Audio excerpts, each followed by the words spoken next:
Good morning and welcome back to the shop on day 12 of our Paint and Body 30-day challenge for the 280Z. We're trying to get the entire thing done in 30 days, and right now we're on day 12. The hatch got finished up epoxy priming last night. It's got 3 coats inside, outside, all the way around. That's dried overnight, and we're ready to move that off and work on the next part, which I think I've decided is going to be the hood. With that being said, welcome to day 12. Let's get busy with the hood. So we still have to prep all the edges, DA sand the whole thing, scuff everything up, wax and grease remove, and then same process, 3 coats of epoxy primer, inside, outside, all the way around. Welcome to day 12. Let's get busy.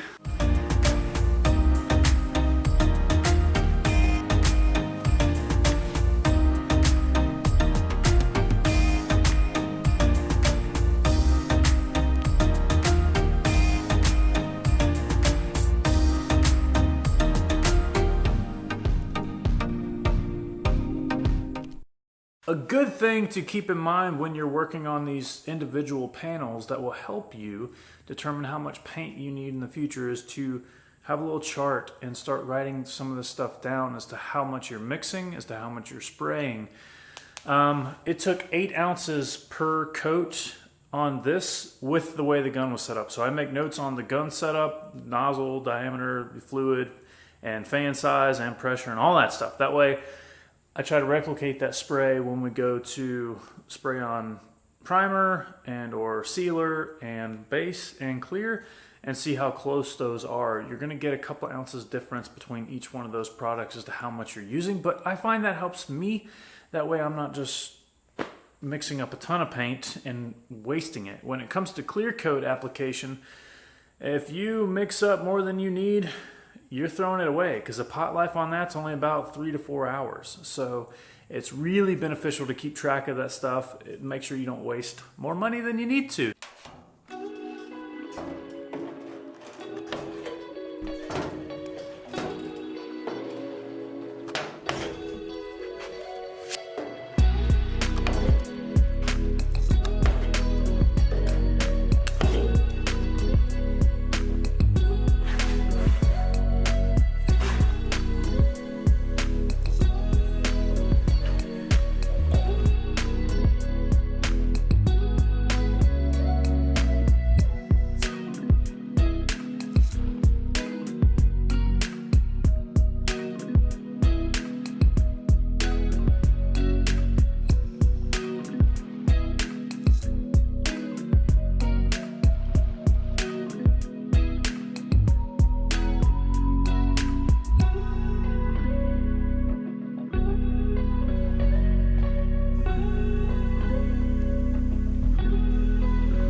Now, after we pulled that dent out right in this area, we ended up with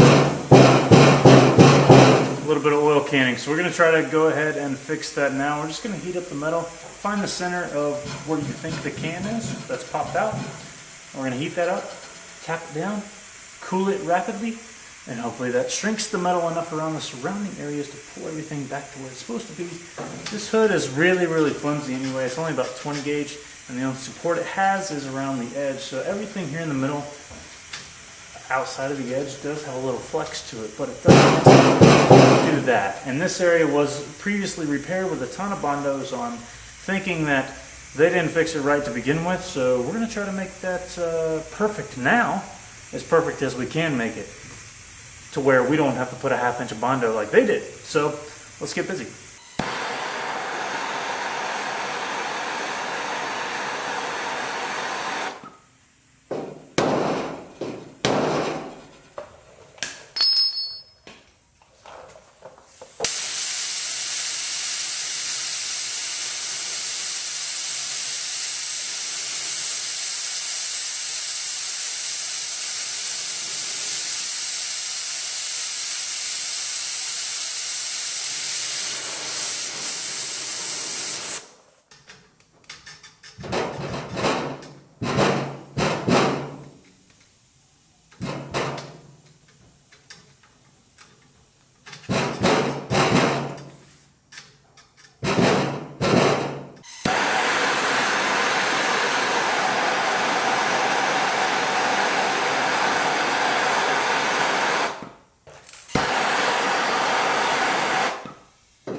See, it's just that easy, guys. You just got to get out in your shop and experiment. So, as you can see, we put the first little bitty dent right here. So all you do is heat up the metal. It always grows towards the flame. So you're going to freak yourself out thinking you're warping the crap out of the panel. And then you just a little, I didn't even have a handle on this sharp pointed little body hammer. You just tap it down. It's very soft and malleable at that point. So you just give it a few little, 1 or 2 little whacks, and then cool it rapidly with air, and you can see it in the video shrink back down. So obviously we didn't get it on the first time, and it moved a little bit. So right here was the first hit, and right here was the second. We just moved about 1 inch down about the 5 or 6 o'clock or 4 o'clock area, and that's all it took. So just heating it up twice, you see how quick that flame was, you see how quick it was to hit it, and you see how quick it was to cool it down. So 2 minutes, and we fixed the oil can. So it's just as flimsy and flexible as the rest of the hood now, and that's what we want. That way, if we have to put filler, because we do have 2 little bitty dents in here now, we just skim that over, and that way this whole area wasn't raised. So that's pretty much what happened, I think, before, was this area was high and they didn't know how to fix that. So their solution to that was shim the fender up. Because they shimmed the fender higher, I'm guessing, the body panels didn't line up. So when you get in that scenario, you've got a much larger area, especially on a large panel, to block out. And probably when they started blocking it out, they realized how unflat the entire panel was, and it took a lot of Bondo to make it right and blend in with the fender that it was kind of adjacent to. So real quick, real easy. Get out there and work on something in your shop. Learn something new today. We're gonna get busy finishing up this hood and then get some epoxy primer on it.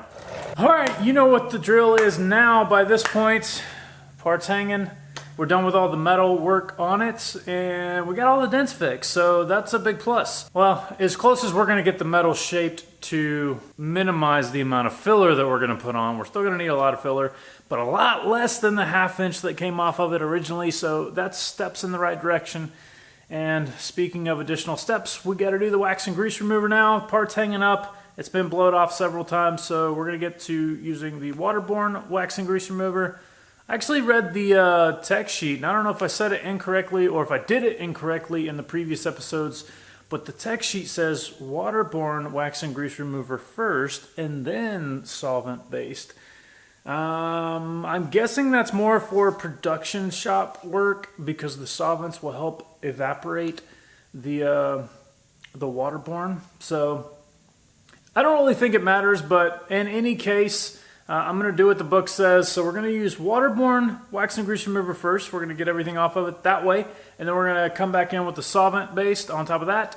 And then we're going to let that sit for an hour to evaporate everything off. So tonight I'm going to use the waterborne wax and grease remover first. We're going to get everything spick and span clean. And then we're going to come back in with the solvent based wax and grease remover and make sure everything is clean. And then we're going to blow everything out with the air hose. That's using clean, dry air. So obviously you don't want any oils or anything like that coming from your air hose that you just cleaned all the oils and waxes and greases off the metal part, and now you're blowing with dirty air back on the part. So that's not a good thing, but if you're using a paint gun and you're spraying, you should have dry, clean air for that. So we're going to get busy doing that. Waterborne first, solvent-based second. Then we're going to blow everything out and make sure all the crevices are clear. And then we're going to leave it for 60 minutes to make sure what we didn't get out with the air hose has time to evaporate. And then we're going to mix up some epoxy, let that induce for the same amount of drying time. And then we're going to come back in and spray 3 coats of epoxy all the way around this thing. So that'll be day 12. So another part, another day, and something else is going to be in epoxy by the end of tonight. So progress is being made. I love it. Let's get busy.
The hood, it's finished. Well, it's not finished. It's far from finished, but it's at least back in epoxy, and that's what matters. That's what week 2 of this project was all about.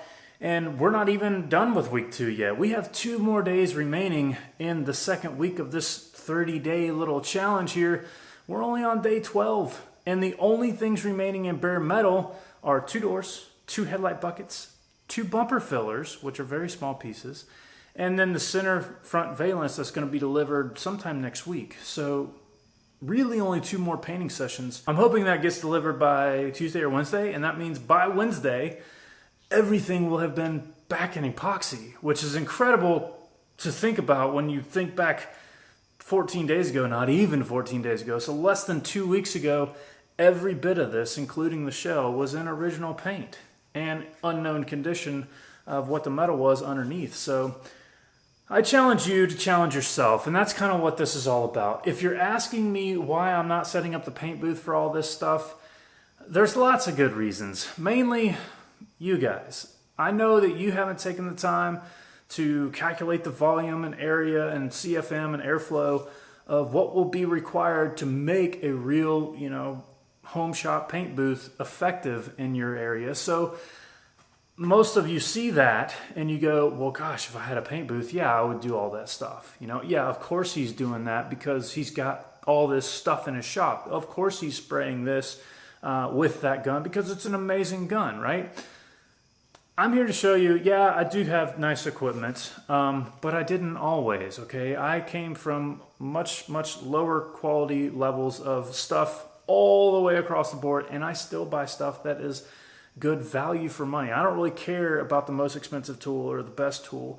I care about the best tool for me and what I'm trying to do. Now that is something that I take to heart, okay? I don't want to buy tools that I'm considering throwing money away because after I use it once or twice, the tool's broken and it's done. There are certain things where I do let that go, but most of the time, especially something like spray equipment, yeah, I'm gonna buy something nice. And that's just having learned the lessons over the years, buy once, cry once, and it's all good. The reason I'm not setting this up in that area, even though I do have all this nice stuff, is because I don't want you to think that you can't get out in your shop and accomplish something unless you have whatever it is. Whatever you see somebody using on YouTube, or whatever you see something in a shop, or whatever you see me doing in my shop, preventing you from getting out in yours and doing it because you haven't obtained that yet. That's what this 30-day challenge is all about. It's one, to push me to actually close on a deadline, something I haven't done in a long time. Two, to force myself to not go into analysis paralysis, okay? You spend so much time, especially with paint and body work, spending so much time making it perfect from step one all the way through. And if you do that, you're gonna run out of steam really quickly, or it's gonna be a 1 to 2 year long project in paint and body, okay? I'm trying to turn this out a little quicker than that. I'm not sacrificing quality to be able to do that. And you may be thinking, but yeah, you're gonna get bugs and trash and dust and nibs and all this other stuff landing on the surface overnight. That's true. So will you. It's what to do with that information once you know it, and then to deal with that situation once you encounter it. That's what it's all about. Learning, pushing yourself, making yourself uncomfortable, and moving forward. And when you set those deadlines, when you set those goals, you force yourself to abide by them, and you keep moving. I could have spent 2 days on this hood trying to get it perfect when the goal at the end of every day was to get a part back in epoxy. All right, take it from bare metal to epoxy. And if I'm not doing that, I'm falling behind on my own personal deadline. And I'm not shortcutting anything. I'm not skipping any steps. I'm just not getting it perfect. We'll get it perfect later. Remember, the only coat that has to be perfect is the one you see, and that's that shiny clear coat on top. Everything else underneath, it can be continued to be massaged and manipulated to get it better than where it is right now. So I don't want you to think that because you don't have something you see me using that you're unable to do something to your car project or whatever you're working on. That's why I'm set up in front of a fan with the garage door open. I could even do this outside. If you don't have a covered area and all you have is a fan or the breeze, do it. Go, push forward, make it happen. You're gonna sit there and wait until you have the perfect shop and this setup and that, and this piece of equipment and that, and newsflash, it's never gonna happen, all right? You're gonna sit back, maybe you can sit right now and think back where you were a year or 2 or 3 prior in your mentality and what you were trying to move forward in your project with, and chances are, if you haven't changed your way of thinking, you're still in the same spot on your project. And that's discouraging, that's disheartening, and it doesn't motivate you to get out of your own way to move forward with what you thought you were going to be able to do with way back when, okay? These are big goals. These are big projects. Painting a body, stripping it down to bare metal, building it all the way back up in 30 days. One guy, one shop, in his own garage. That's what it's all about, and that's what this is about, is to get you out in your shop with whatever tools you have and get going. With that being said, guys, day 12 is a wrap. We're done. It's finished. It's really late. I'm ready to go take a shower and eat some food. So if you like this stuff, please click that thumbs up button. If you have any questions, leave a comment below if you haven't done so already. Hit that subscribe button. Turn on your bell notifications. That way you get notified just as soon as I get around to posting the next episode. I appreciate it as always. And until next time, thanks for watching this one.